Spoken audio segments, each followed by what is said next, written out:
go to www.sovereigncomics.co.uk and get your latest issue of Mr Numbervator's Maths comic book series today. You are now tuned in to the Mr Numbervator Show every Wednesday from 5:30 to 6:30 p.m. on Chalk Hill Community Radio Station. Let's get mathematical. Hello, good evening and welcome. It's Wednesday. No, it's not Wednesday. It's Thursday. Now, as you know, the math show is every Wednesday between the hour of 5:30 and 6:30. But today is a very, very special day because today is Thursday. And it's not 5:30, it is exactly 4:30. But it is the math show part 2. This is the math show special. And the reason why it is special, the reason why it's extra, is because I've got some really, really special guests in the studio with me this afternoon. And this afternoon, it's about work experience. What can we do to help our young people get the best opportunities so that they can have a go at experiencing different professions, different jobs, different activities? How can we support them? What can we provide for them? Our special guest this afternoon is the one and only Miss Dawn Butler MP. Good afternoon, Dawn. Good afternoon. Thank goodness for that. I thought you was going to get me doing maths for a moment. No. Although I'm not quite sure I'm ready for that. But Dawn, if you want me to do some maths, I can do some maths with maybe you. Maybe at the end. Maybe at the end, thank you. So as I'm sure you all are aware, Dawn is the MP for Brent East. And Dawn has very, very gracefully come into our studio. So she's going to be supporting our young children, our young people today. They've got some questions to ask Dawn, and Dawn is going to be asking them some questions as well. But Dawn, I want to start with you, please. Dawn, you've come into our studio today to support our students. What made you want to come onto the Maths Show Extra to do with work experience? Well, it's really important. Parliament's now in recess, in summer recess. So it means that I'm not in Parliament during the week. So people think that in recess MPs just go on holiday for the whole of the 6 weeks. Uh-huh. But that's not the case. It's kind of the time when you can go out and in the community and do various things. Fantastic. And it was just important. I always like to spend time with young people. And I'm always curious to the questions that they have to. Oh, they've got questions, and also what they're doing and how they're getting on with their lives. So, and to all the people who are in Brent, especially and beyond, but all the work that happens during the summer. Right. Lots of people dedicate and donate their time for free, and I'm really grateful for that because it's with that energy and the fact that so many people care about our young people is how we keep our young people engaged. Fantastic. And Dawn, as you were talking, you mentioned Parliament and you mentioned recess. Now, I know that these are two words which a lot of young people might not understand what it means and how important is it that there has to be a recess and what Parliament is all about. But I'm quite sure later on in the show you will explain what Parliament is and what recess means. But you mentioned about maths, so obviously it's the maths show. So I've got some data, some statistics, just to share with you, and then maybe we can start to sort of have the interviews. But there's one little quote that you gave some time ago, and it is helping to open doors for young people here in Brent and investing in building futures. Now, Dawn, when I read that, that really that really filled me with a lot of hope. Right. What was the inspiration behind those words? Well, when I was first elected to Parliament does anybody know when I was first elected? It's a test for you. Does anyone know? I was first elected in 2005. Right. And I made history. I became the first black female MP to ever be a minister in our country. And I was the Minister for Young Citizens and Youth Engagement. And for me, it's always about recognising and understanding that young people are the present. Sometimes we don't understand their world, but it really does take a village, and it takes each of us to do our part in that. Right. That's why. Okay. Some data. as I'm sure you know, we have got 1 million plus NEETs in the country, and that equates to 1,012,000 young people on NEETs. 1,012,000. 14.4% of those are young men, and that represents 553,000. 12.5% are young women, and they represent 459,000. Why have we got so many young people not in education, employment or training? Well, the thing is this, lots of entry-level jobs, many of them are no longer there. So when I was the Minister of Young Citizens and Youth Engagement, we were investing in apprenticeships, and we had 200,000 apprenticeships. Then the Tories and the Lib Dems came in and they scrapped all of that. So now we're having to rebuild that infrastructure so that young people can have jobs to go to. And it's important. Jobs build character, they build confidence. So it's really important that there are those entry-level jobs.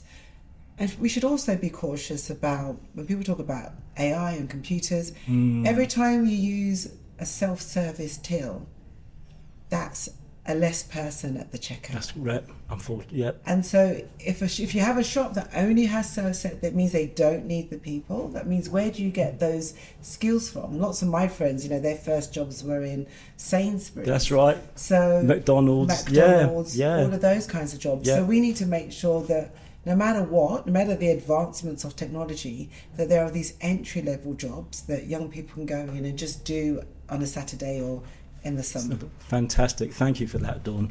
And as you know, at Chalk Hill, we actively welcome work experience students, and we had some about 5 or 6 weeks ago, and that was a really, really empowering experience for them. And this afternoon, there's 5 who've come in to meet with you, Dawn.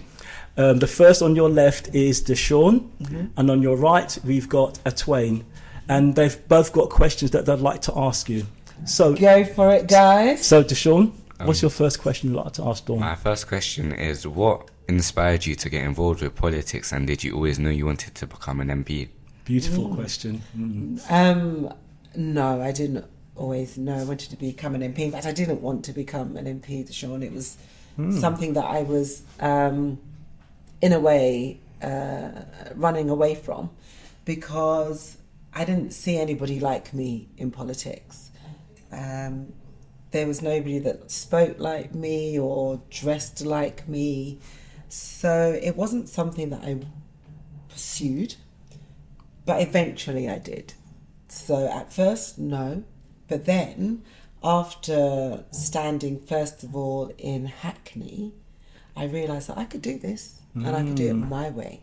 And just because there's no one sort of... When I went in, there was one other black female MP. Do you know who that was? Diane Abbott.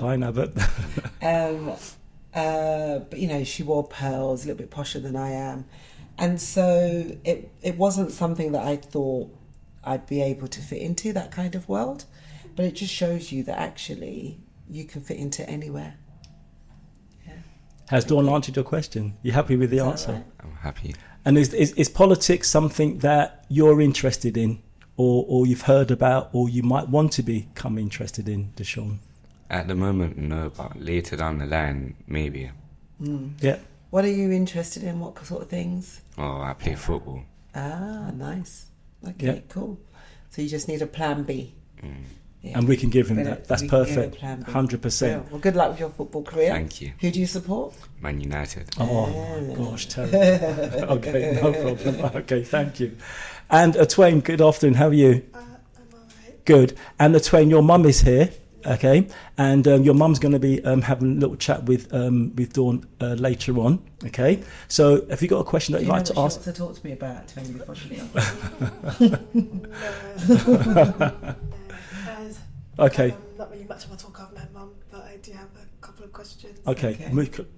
That's it, nice and loud. As you probably may know, that many young people with sent what to work. What more can be done so employers see our abilities first instead of our disabilities? Yes. So So lots of young people with like special educational needs. And this is why it's important at the moment that we're investing money in that, but for people to be educated as well. Again, there was previously lots of organisations and companies that like Remploy that used to employ people with special educational needs, but then they all got shut down. It wasn't about, and it shouldn't be always about making a profit. It should be about people who want to work being able to work, and to give that confidence. Everybody wants that, right? So there needs to be more education and understanding, and there needs to be more funding. Yep. Okay. And if every young person with giving one real opportunity to show what they can do, what do you think Brent would look like in 5 years?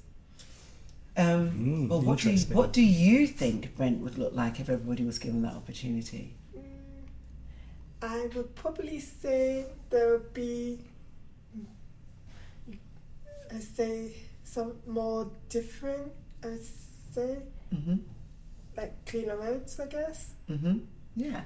Well, ultimately, if we involve everybody in Brent, no matter who you are, where you come from, what your ability is, if we find something for that person to do that they're going to enjoy, then Brent becomes an even happier place where everybody's included, everybody's interactive, and everybody's nice to each other. Like, do not underestimate the power of being nice and the power of being kind. And if we have more of that, then we'll have a better place. Yeah. Yeah, I agree. Dawn, I think part of your answer, you were saying that we need to have more equity. There needs to be a sort of an equal spread of different abilities doing different things in Brent, because that I see in Brent. I live in Brent, I work in Brent, born in Brent, and that I see sometimes it's not there's not an even plane there at the moment. But I know that there's things happening in Brent, and I know that you're part of the change.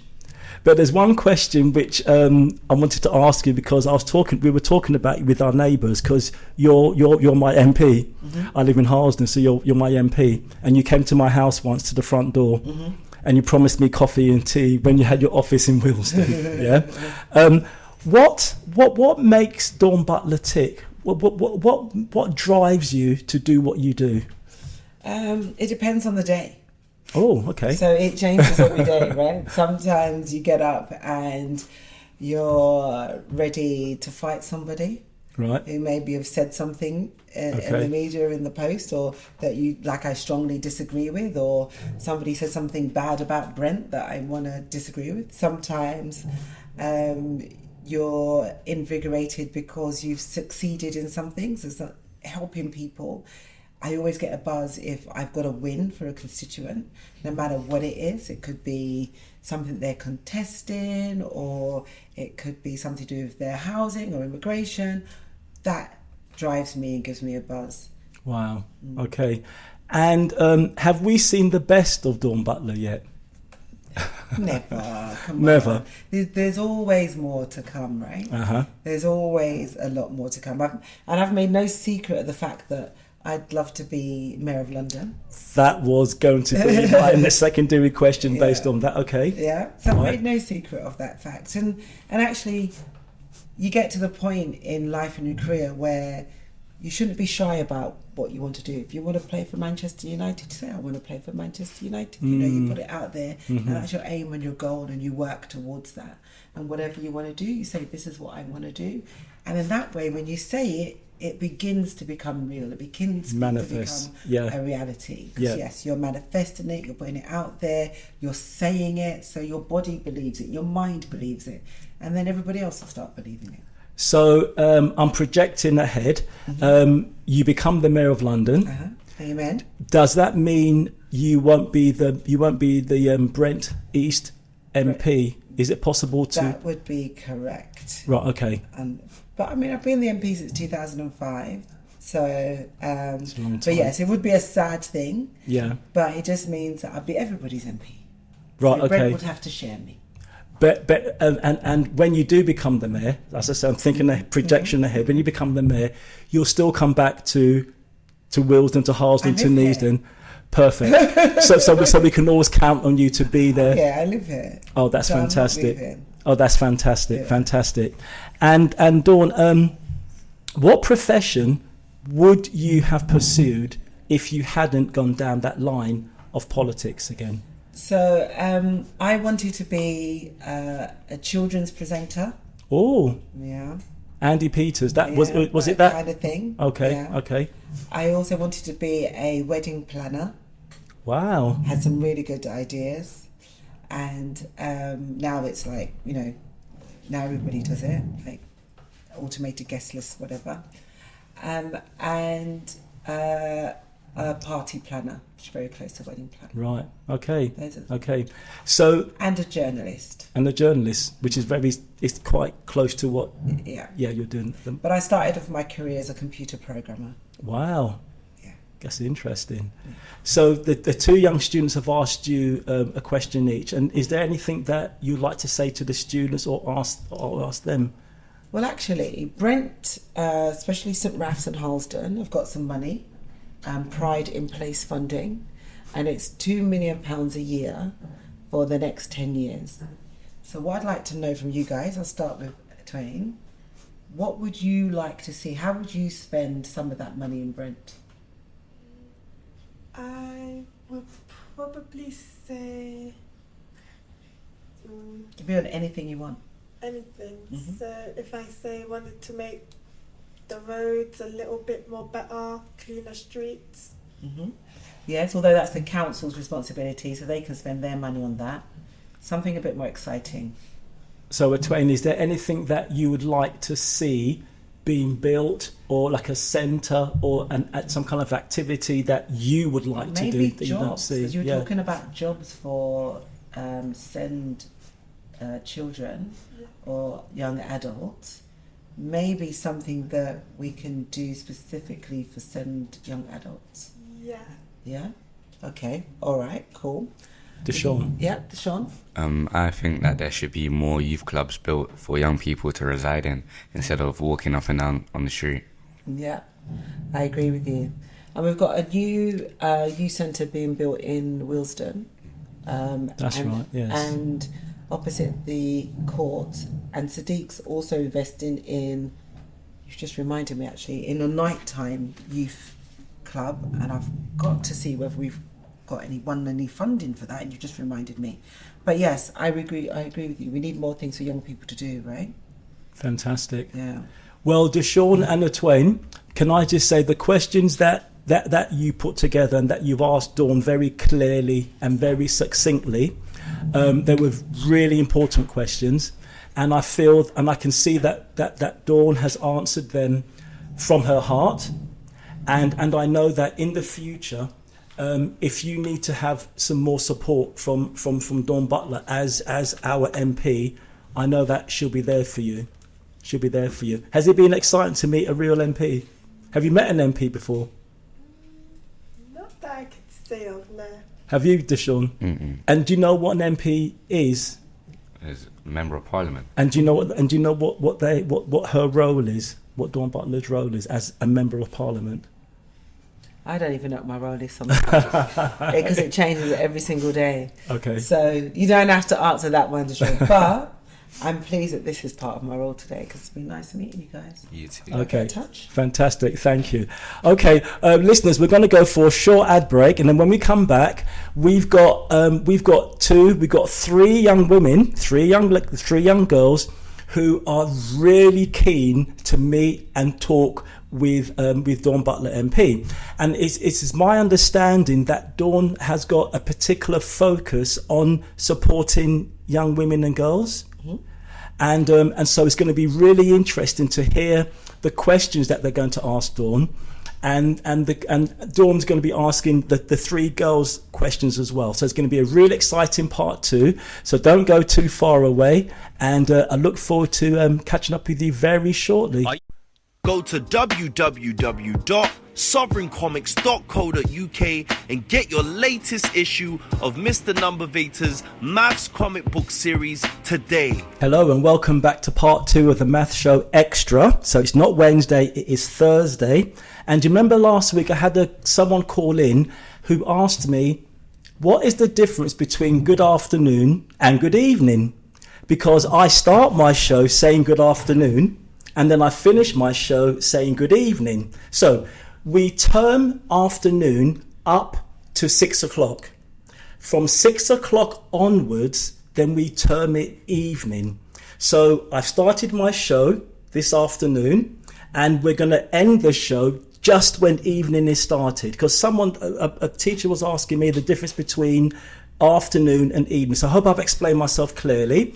Again, so good afternoon and welcome back to the second part of the Math Show. And we are really privileged to have Dawn Butler MP for Brent East, who's coming to Chalk Hill Community Radio Station studio. And Dawn has come in because she cares. She cares about young people. She mentioned it earlier. She cares about young people. She cares about their development, their progression. It's all about empowering our young people, and we can do that by giving them a foot on the ladder, by giving them some good experiences of work experience. Now, July is National Work Experience Month, and we're coming to the end of July. And all of the young students who I've got in the studio with me today, they've had work experience. They've been on work experience. They've experienced work experience.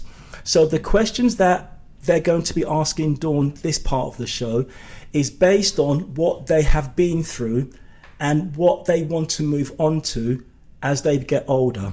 So we've got Ikra on Dawn's left and we've got Aisha on Dawn's right. So I know, Ikra, I think you're going to start first. What was your first question that you'd like to ask Dawn? So I'd like to ask, what can be done to ensure that students from all backgrounds have access to good quality careers advice? What a lovely question. Yeah, I think there's problems, isn't there, with advice that young people are given. When I was at school, the advice that we were given was basically, you'd be lucky if you get a job type advice. I remember. Yeah, it was terrible, right? Yeah. So, and you would hope that all these years later that would change. But I do hear reports of young people not being given adequate advice, but also adults sometimes don't know what the future jobs are going to be. So it's difficult. So we do have to have some standards. So I suppose it would be implementing some kind of standards. Where would you go to get advice at the moment? So currently schools sometimes have a careers advisor, Right. but that's only if a school can afford to have one. Right. I think this is a relatively new thing. Right. So I think this should be expanded in. So maybe we should have a central place, like at the Civic Centre, talk to the council at the Civic Centre, where young people can come and either talk to a career advisor or have something online that they can access. There were a group of sixth form students who created an app, I think, for career advice. And not just that, they linked it with organisations so that they could match people. And it might be useful to try and find that. I think there was an app. I think there was some students who did that. I met them not too long ago. I wonder if they're from Brent. I can't remember, but we'll try and find that. Yeah. Okay. Thank you. Yeah. Lovely question. Aisha, what's your question that I asked Dawn? My question is, you've mentioned previously that being in politics and being an MP wasn't your original career choice. I mean, how would you explain your path to becoming an MP in general, in simple terms? Because there's a lot of misconceptions, and I feel like people see the role of an MP with walls around it, and I feel that people think that it's some sort of closed off career, and there's actually a lot of different ways to get into it. So I just think an explanation would be quite nice. Lovely question. Yeah, I mean, it's true. It does feel like sometimes, or seem like, oh, that place is something that's out of reach for most people. I mean, it is true that it's very often people in Parliament are very well connected and they know people who are in Parliament or they're related to people who are in Parliament. That was not my route. So basically, I stood in Hackney because I was a trade union official. So I started off my career as a computer programmer. I ended it as a manager in the employment service, and I was a trade union official. And so they wanted somebody like me who's got trade union roots, who's like a socialist, to stand. So I stood, even though in the beginning I didn't want to. And I didn't win, but as I say, I didn't lose, I learned. And what I learned was how the system worked and what I needed to do to win. Mm. And so that is why, in the end, I thought, I can do this. All you got to do is suss how the system works. Because politics is a numbers game. And that's why when people say, my vote doesn't count, it's so wrong, because it's a numbers game and every vote counts because every vote is equal. So if anybody out there wants to get involved in politics, I would advise that first of all, locally, they get involved. So join your local party that you most closely associate with, and then start getting involved. Go to meetings and see what's happening. I will give you a little caveat warning. They're not particularly fun most of the time. Do you know what I mean? But they can be, but they're not particularly fun. But you learn a lot, and you learn how the system works. And if you're going to do anything in life, and if you're going to make a change and difference, understand how a system works. And then you understand how you need to change it and what you need to do. Thank you. I like part of your answer, Dawn, when you said you didn't lose, you learn. That is those are two powerful words, very two powerful words. One of the boys was asking that, you know, you've mentioned about Parliament and you've mentioned about recess and so on. Mm-hmm. How would they go about arranging to go to Parliament to have a look at what goes on? Like, is it possible to set up a visit or? Absolutely. I mean, everybody, every UK citizen can visit Parliament. You can go online. You can make an arrangement, appointment to visit. It's open. Unless you're a tourist, you have to pay. Other than that, you don't have to pay. You can apply for tickets to see a debate when Parliament is sitting. So you can apply to see like PMQs. There's a long list for that, and like we get, I think, 2 tickets every 3 months or something like that. So if you're at school, then you can arrange for for instance, for your school to write to Parliament and have like a 6th form visit, and they can arrange that. So you can have an official tour and official visit. That's really good. And you know, Chalk Hill Community Radio, you guys can organise. That's what I want to do. Yeah. You can organise a group to bring people to Parliament to have a visit, to have an official tour of Parliament. And can we see you there when we come? If I'm around, then yes. What I like to do is when we've got people from Brent come in, I do like to go and see them. Right. Because when you have an official tour, they do a little talk and everything, and then I like to come and see everybody and give them a certificate. So let me know if you're coming. Okay. I can arrange for something. Fantastic. Ikra, you got another question that you wanted to ask? Oh, right, yeah. So I also wanted to ask, why is good quality work experience needed, and what can be done to make it more available to young people? It's so important. I think in Wembley Stadium, they normally have like a careers fair where they have hundreds of organisations and companies come and say, this is what we've got available. It's important because that's your first rung on the ladder. And when you're going to look for a job, we don't say, have you got any work experience? And so it goes into your favour when you have got work experience. And we need to make sure that we prepare young people as much as we can for the world of work, because it's so different to being at school and being at college, actually going into work and having to turn up and having to do certain things and having to be flexible. And you hear this stuff around Gen Z and Generation X, and you know, they come in and then they want the world of work to bend to their needs, and that's not really how it works. And so there's a lot of practical education that needs to go into working life, and so I think it's really important that we do that we help. Dawn, in schools, secondary schools, there's a buzz phrase that they're using with the young people there, year 10s, year 11s, and that is career pathways.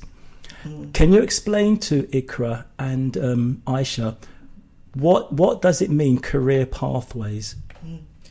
Well, it depends on it. It's basically about, well, I'm not a teacher, but your career pathways is where, for instance, you're going to do or what you're going to do with what you're studying. But a caveat to that is, to be an MP, you don't actually have to be on any career pathway. There's MPs in Parliament that have done all sorts of things, and some have done nothing. You know, and they're just well connected and they still got there. So you don't have to be on a particular career pathway to get into Parliament. But what I would suggest though, and for no matter what career that you're going for, is you need to be very mindful about who you hang about with. Dawn, can you extend? So who's got your best interests at heart? Because sometimes you might want to do something like study, and your mates will be going, "Oh, damn, what you're studying for?" You know, they haven't got your best interests at heart. And so many times I see young people, they were on one path, and then because of the influence of friends, they then unfortunately go on to another path. So, and also social media. Be careful what you put on social media, because that is there for life. Yeah. And when you're going for interviews, even though organisations are not supposed to, they will be looking you up, and they will be looking at what's on your social media. So just be careful, because this is a different generation now to the generation before, because lots of people live their whole lives online. So be careful. Aisha's got one more question in a minute, but I just wanted to ask you, Dawn. It's the math show extra, and you know that I'm the math person. Yeah. How much math do you use in as part of your job? Not very much. Maybe counting the number of people in a room. Oh, okay. Or a number of people in Parliament. Okay. But besides that, there's not a real need to use maths that much in politics and in what I'm doing. But so when I watch you on PMQs, sometimes you do mention data. I've heard you mention percentages. I mean, I've got another one here that I wanted just to throw out to you. 13.5% of the NEETs at the moment are in that 16 to 24 year bracket, and that is just very, very sad and worrying. Yeah, I mean, statistics are very useful when you're trying to make a point. Yeah. And sometimes we will get some statistics from the House of Commons Library, which is independent. So that's really quite good to use and to quote. So yes, I will adjust what I said. We do use statistics quite a fair bit. Yeah. And even PMQs yesterday. Last week. I wrote this down for the Office of National Statistics, ONS. 1 in 8 young people fall into that 16 to 24 year NEET bracket. That's a lot. 1 in 8. There's a lot of people, a lot of young people. And the thing is this, it's like voting. If you vote to 18, like the first time you're allowed to vote, we're looking at lowering that age, the likelihood is you will continue to vote. So it's the same as work. So if you start work early, the likelihood is you'll see the benefits and the joy of working, and you will continue to work. Not all workplaces are coherent to enjoyment, but that's another thing that we have to talk about. But in principle, yeah, we need to get young people out there and working and communicating and mixing with other young people. Aisha was one of the students that I helped to get through her GCSE. And she got a very good grade, so you were pleased to hear that. What was your grade? I mean, I got a grade 6, which it was less than what I hoped I would get. However, it's better, and I'm happy with that. It's good enough. Brilliant. So. And she worked really hard, very hard to get there. So yeah. Aisha, what's your other question that you'd like to ask Dawn? My final question is more related to Brent as a borough, but obviously I do geography as one of my A-levels, and you see quite often in research and studies that the perception of Brent isn't as good as people would like it to be. So what do you think that you and the Labour government are doing in the future and now currently to try and improve Brent's perception, because it's so much better than people think it is. There are so many better aspects, and I feel like it has such a bad reputation when it's not like that at all. So I agree. And if you will see, and I suppose it goes back to your statistics your statistics numbers you've quoted. Like when you think about Brent and you think about crime and everything, it's not as high as people, as you say, perceive or try to make out. So there was a time when, so you said what got me going. So sometimes I wake up in the morning and I'm ready to fight somebody. Because sometimes, no matter where there's an incident, they also always say it's in Halston. Yeah. Or it's in Brent. And you're like, no, always. It isn't. Always. You know? And so it's having to fight too. So I've refused to do so many programs or talk to so many reporters because of their attitude to Brent. And I'm like, you're not going to get the benefit of my time when you're misrepresenting my borough. So there's so many people that I do not allow to interview me because of that. And I'm so pleased that you said that, because Brent is the most diverse constituency in the UK. We speak about 179 languages or something in Brent, which is huge. Wow. And people get on. Yeah. You know, in the main, people get on. And it doesn't matter sort of where you come from or your background. And what you find in Brent is that you have new communities coming into Brent because they know that they can come in and they'll be welcomed. Yeah. And that is a beautiful thing. So we should be very proud of our borough. Yeah. So I will continue to fly the flag for Brent always. Yeah. You mentioned welcome, but they also we feel safe as well. Yeah, 100%. Yeah.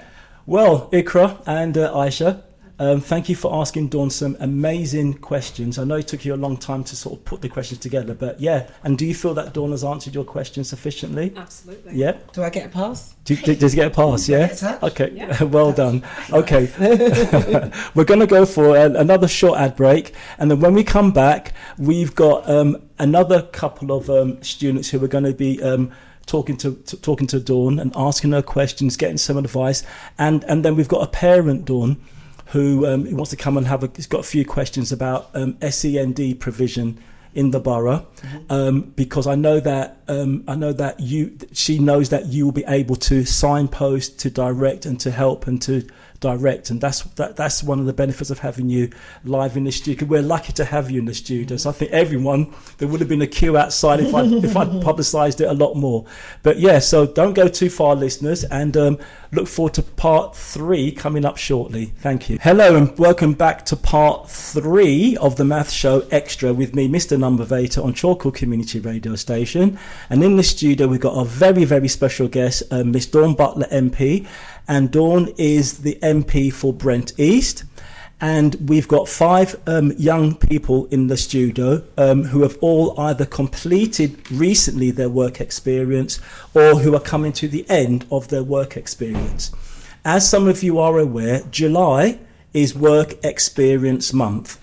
Why do we choose July? Well, we choose July because in secondary schools, we have the GCSE exams, and they start middle of June. They start the beginning of June and they finish towards the end of June, beginning of July. And that's for the year 11s. So when the year 11s have finished their exams, we then come down to the year 10s so that we can start to prepare them for year 11. So we always take the last 3 or 4 weeks of the summer term part 2. We take those last 3 or 4 weeks, and then we encourage our year 10s to go and get some work experience so that when they come back as year 11s, they've had the opportunity, and Dawn mentioned it earlier, of seeing what it's like out there in the real world, getting up in the morning, being on time, making sure your train's going to arrive on time. And obviously it's not just about the transport, but it's about the way you communicate with whoever you're going to work for. And I know that one of the students was telling me on the way here that he's already been on work experience, but it was more to do with his responsibilities and his maturity. And I've seen the impact of him doing his work experience was the fact that he has become so much more mature in terms of the way he communicates with adults, and even his vocabulary has changed because he knows that when you're talking to somebody, you have to obviously look them in the eye, look them in the face, and you have to have that element of, I'm confident, but I'm also ready to accept direction and next steps and so on. So Dawn, we've got another work experience student who's sitting with us now on your right, and this is Faiza. Have I got that correct? Faiza. Sorry, Faiza. Good afternoon, Faiza. How are you? Good, thank you. Have you been listening to the show? Yes. And how have you found it so far, the questions? Really interesting, really good to hear the questions and the answers that I've given. And how do you feel about sitting next to Dawn Butler MP? It's like an honour. Well, there you go, Dawn. That's it. So, Faiza, have you got a question that you'd like, one or two questions that you'd like to ask Dawn? My first question is, what skills as an MP do you think are the most important and young people should focus on? So I think, again, it depends on the day, but you have to have drive and you have to have commitment to be able to be a good MP. You also need to be able to absorb a lot of information very quickly, whether it's maths and statistics or whether it is reports. And critical thinking is absolutely vital. Now, there are some politicians who do not want young people to be able to critically think. Now, it is vital that we develop that skill in schools and in universities, because ultimately it's going to become more and more important. Now, if you think about AI and social media, at the moment, there's some numbers for you. At the moment, about 93% of what you see online has been manipulated in some way. Yeah. And so if 100%. You think that's nearly 100%, then you need to be able to have developed your critical thinking. So not only can you tell straight away if something's been manipulated, but you can go and investigate whether what you're seeing is the truth. And so as a politician, I think we need that too. Okay. Just before you ask Dawn your second question, Dawn, there are a lot of secondary schools in Brent, and I'm keen to develop this, where we're teaching our young people about public speaking and debating skills. And when I watch sessions on TV to do with Parliament, that to me is very important. Would you say? Because you have to have that confidence to stand up and to be able to, as you said, to argue and to stand your ground. And I've seen you do it on more than one occasion where people have tried to challenge you, but you've the way you've handled it, that just shows your understanding, and it shows your. I don't think it's the confidence, but it just shows that you know what you want to hear and what you want to see. And so as the two girls have been talking and the other students, I've been listening to the way that they've been actually talking to you, and it is about the skills that you asked, Faiza. And it's if you think about private schools like Eton and Cambridge, they all teach debating skills. It's one of the core things. Because actually, if you enter the world with a confidence, and the world will receive you with confidence. And so that's why earlier as well I said not to be shy about saying what you want to do, because we have to build that confidence. Then we have so many talented people in Brent. I remember we used to have an annual trip to Eton, actually. And there used to be a bunch of Brent kids that would go. And the teachers were always so surprised about how intelligent and talented my kids were. And I think, well, why are you so surprised? Why do you think that, I haven't got really bright, intelligent kids in my area? So that just shows you. And they all get, they get trained to go to university in the next step. And so we have to make sure that education is given to you guys.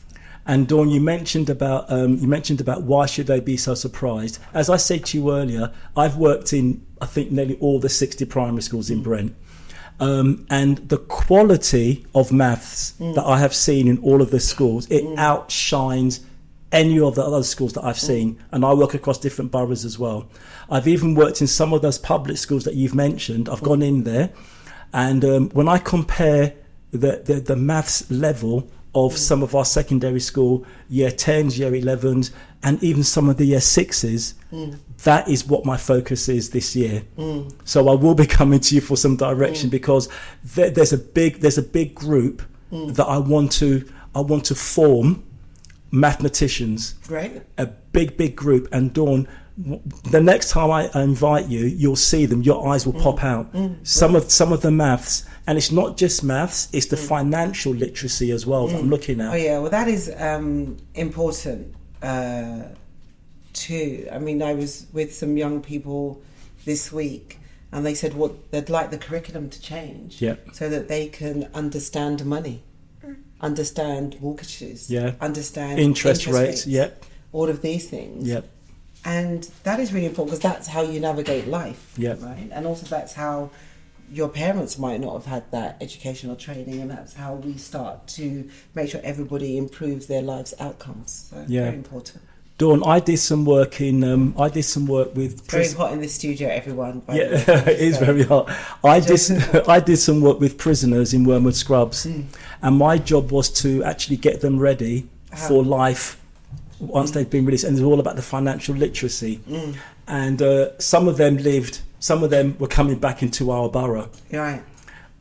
But what I saw, that there was nothing for them to come back to.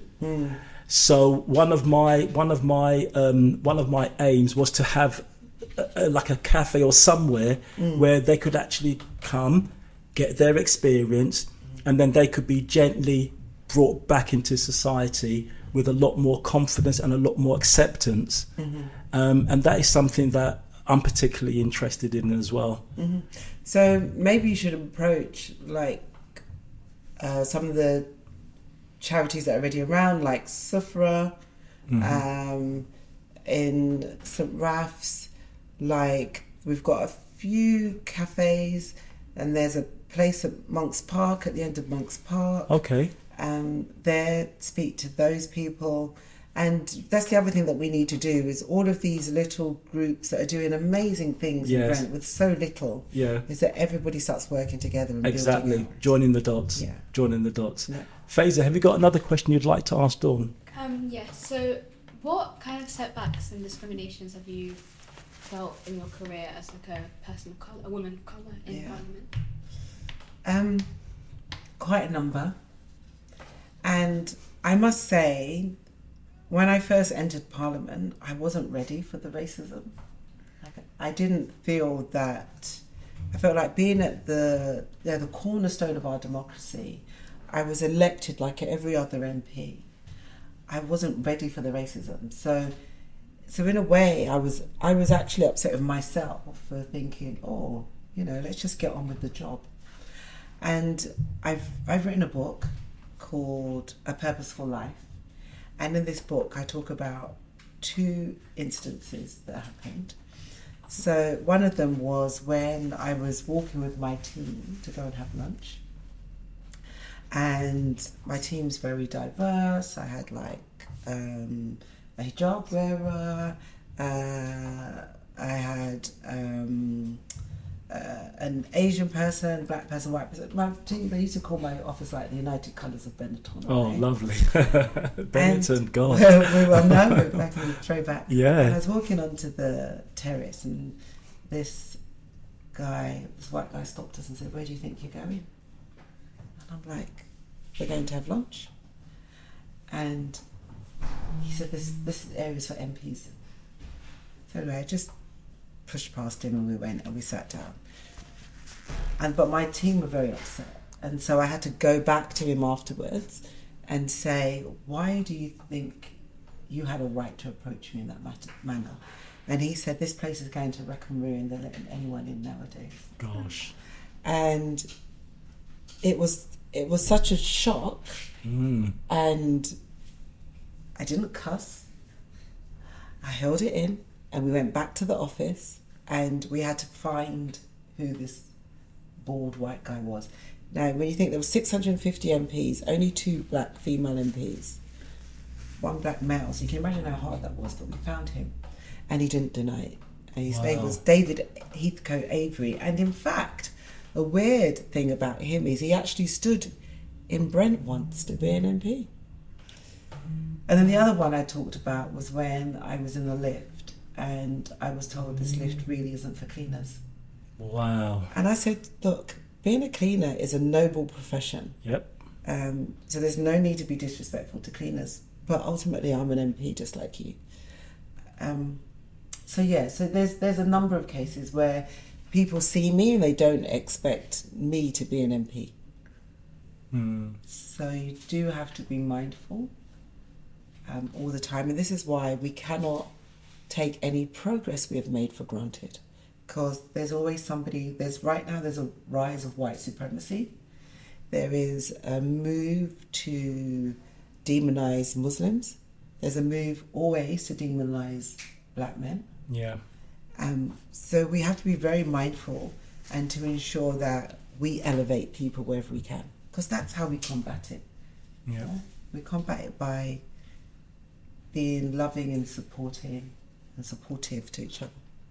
That was a lovely question, Faisal. That was a lovely question.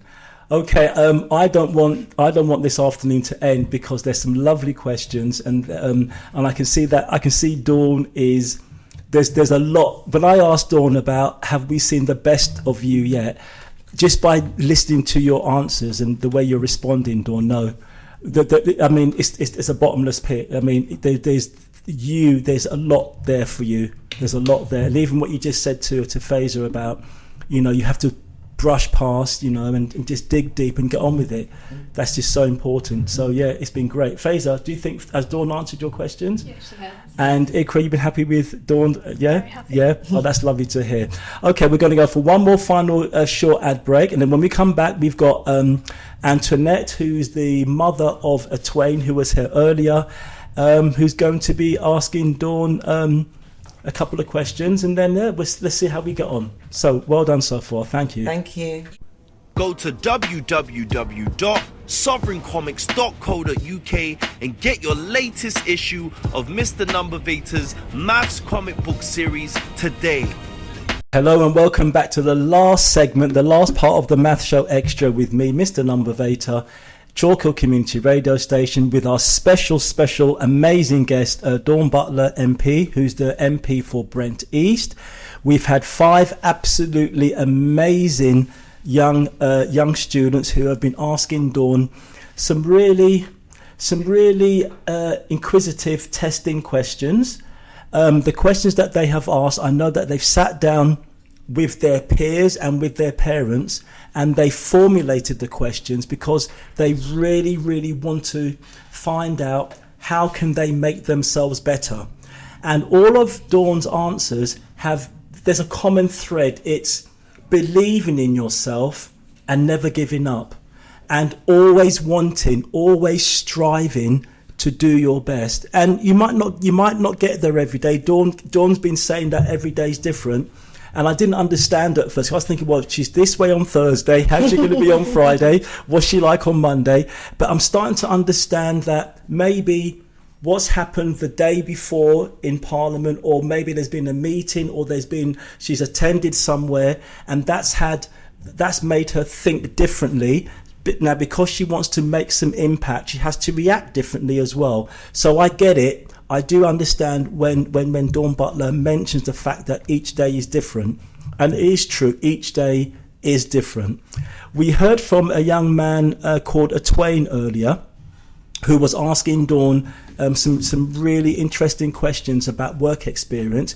We've now got a Twain's mum who has come into the studio because I invited her, but more importantly, Antoinette is her name, Antoinette Johnson. But Antoinette Johnson does a lot of work in Brent anyway. And the fact that we've got our MP Dawn Butler in the studio, it was a natural transition to have Antoinette come to ask Dawn a couple of questions. So good afternoon, Antoinette. Good afternoon. How are you? I'm good, thanks. How do you feel your son did with his questions? I am so proud of 100%. So proud of him.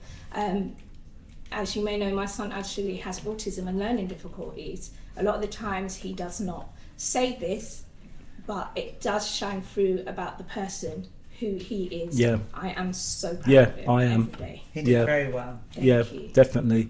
So Antoinette, Dawn's here, so what would you like? Yes.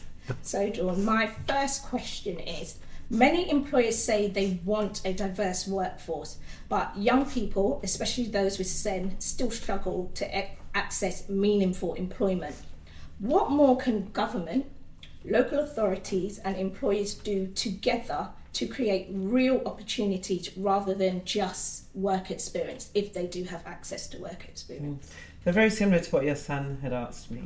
So there is a Disability Discrimination Act, 2005. So employers have to make reasonable adjustments when they employ somebody with a disability.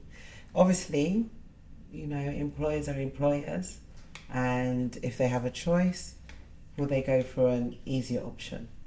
So my question to you would be, what would you like to see? What I would like to see, employers held more accountabilities. Like we do, we have a lot of policies that are around disability and discrimination, and it's about making real impact with those policies, actually using them and you know, making sure employers understand if you want a diverse workforce, like I said, it is about actually showing you have a diverse workforce, and it's being accountable for it and actually ensuring they do what they say, not just have words and not actually doing what they're saying. As the saying goes, action speaks louder than words. Yeah.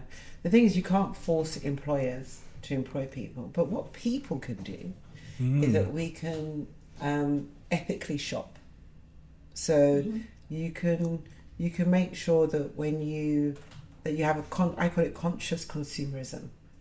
Yeah. So when you're shopping or you're buying something, you buy from an organisation, company that has diversity, right? So that way you help that company to grow, and then that company knows that, oh, if I want to make money, instead of just doing this, I need to be more diverse. I need to be more open.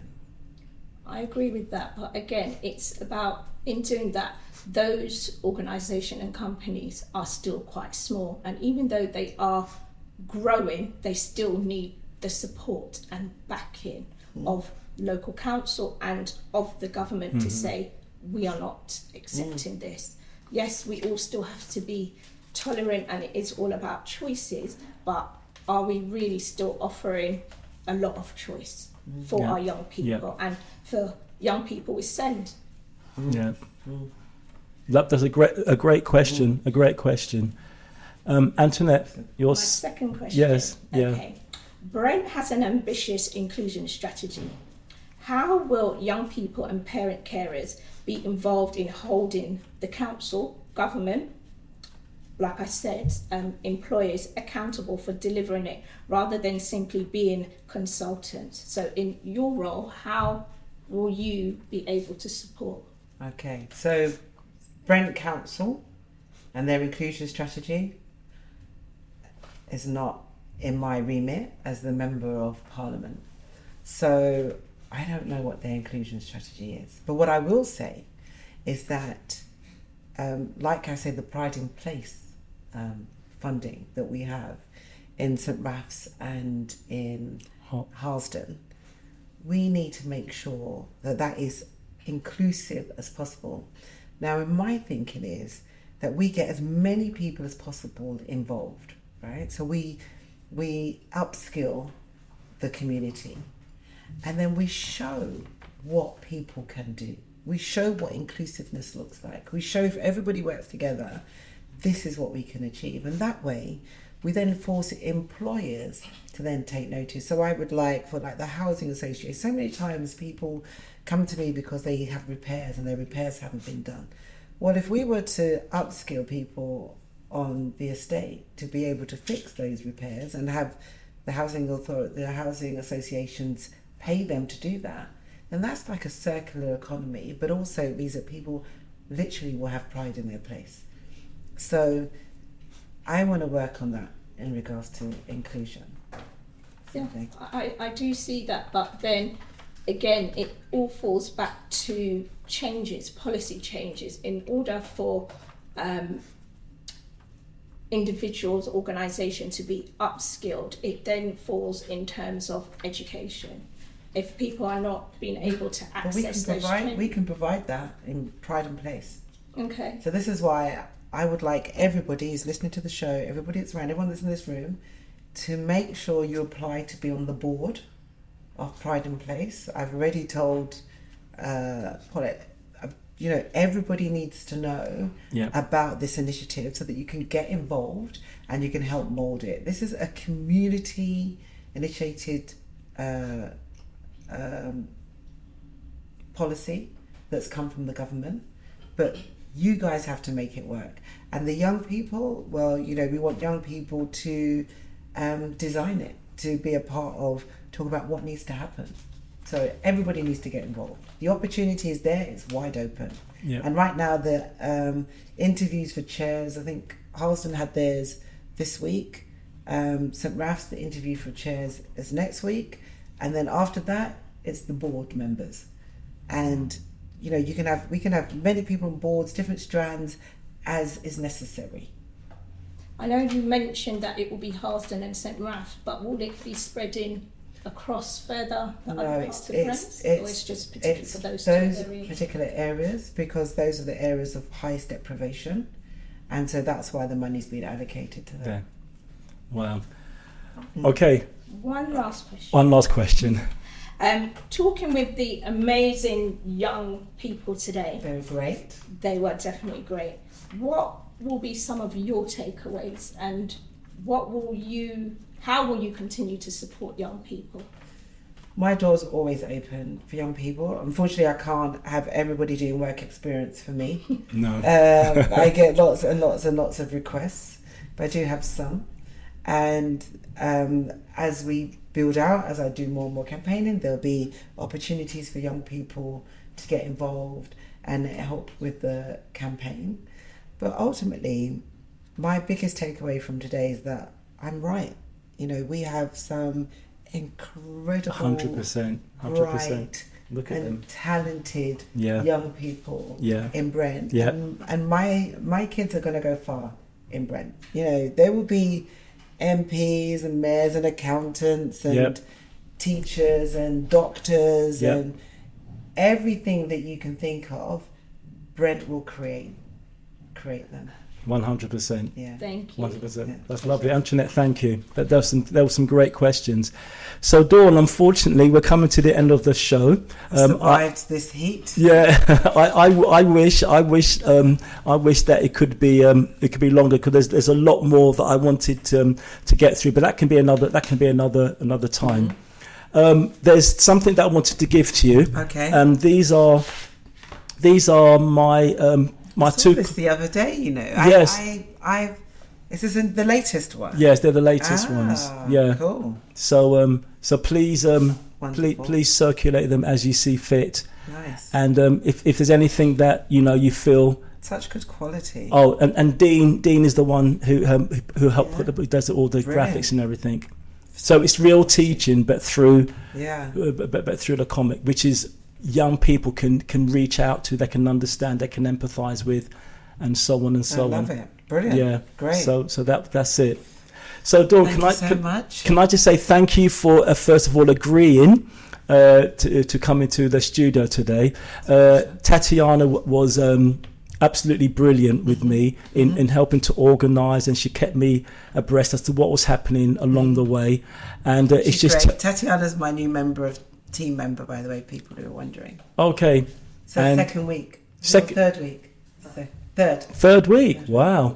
And is there an opening for another member of your team? I'm asking. Fortunately, not now. Tatiana's taken the last slot. So Tatiana, when you've had enough, you know how you can contact me by email. No, but Dawn, thank you very much indeed. And students, do you want to just come and say? Do you want the five of you want to come and just shake Dawn's hand and just say thank you, and that'll be a nice. And Antoinette, stay there as well. Twain, Deshaun. Sugar, we're wrecking the studio. How go a handshake? Handshake. Thank you. Nice to meet you. How go a handshake? Oh, lovely, beautiful, fantastic. How go a handshake? Nice to meet you. How go a handshake? No, hug. No, Hug, yeah. And a Twain hug, please. Mum's No. That's lovely. Fantastic. Thank you very much indeed. And Dawn, I hope that we've made you feel welcome and that you'll come back to Chalk Hill again. On another occasion. Absolutely. And is there anything you want to ask me, Dawn? No, we had a conversation about maths offline. Yeah. But no, I'd say just I really want everyone in Brent just to get together. Yeah. And to build. We've got a great community. Yes. Let's build that community. Let's make sure that when funding does come into Brent, that it's used for the whole community to upskill and build. And we won't let people put down our area. No. We're not going to allow that. No. And if anyone is suffering, we do have problems with mental health problems in Brent. Do please sort of reach out. The council provides lots of services. Okay. But we need to make sure that we equip our young people, because social media is having a devastating effect on mental health for young people. Yes. We've got to do as much as we can. And it takes a village. Yes, it Brent, does. We are the village. Fantastic. Thank you very much indeed, Dawn Butler MP for Brent East. So, listeners, thank you very much for tuning in. I've had a couple of comments, Dawn. Go on. One of them is, Dawn Butler speaks so poshly. Really? Yeah. Do I speak posh? Well, that was one of the comments with the balloon. So that's a good thing. That's a good thing. Okay. And the other one was praising the girls and the two young men as well. Yeah, that's good. And the word that the teacher used was eloquent. Nice. They were. Yeah. They're very eloquent. Yeah, you all spoke eloquently. Eloquently. What does eloquently mean? Anyone, please? Very dignified. Very. Perfect. Good answer. Very, very eloquent. Very confident, secure. It was brilliant. So thank you. Thank you, students, for coming in. Thank you for putting up with me, contacting your parents all the time. Have you got the questions ready? And can I say a big thank you to Antoinette for coming in and allowing her son, Twain, to be part of it. And can I also thank Dean, who's always here to support me. And then a big thank you goes to Blaze. And Blaze obviously helped me to put the organisation of the studio and the show together, directed me, and that's why it's gone, I feel, really well this afternoon. So once again, thank you, Dawn, and it's a pleasure. Safe journey back, and I hope to see you again soon. Thank you, Antoinette. Thank you, students, and thank you, everyone. And have a nice weekend. Enjoy the heat. It's going to be a nice weekend, and then enjoy the mini heat wave that we're meant to have in 2 weeks' time. Another one's meant to have in 2 weeks' time. See you. Thank you. Have a great evening. Take care, everyone. Bye. Thank you. Bye.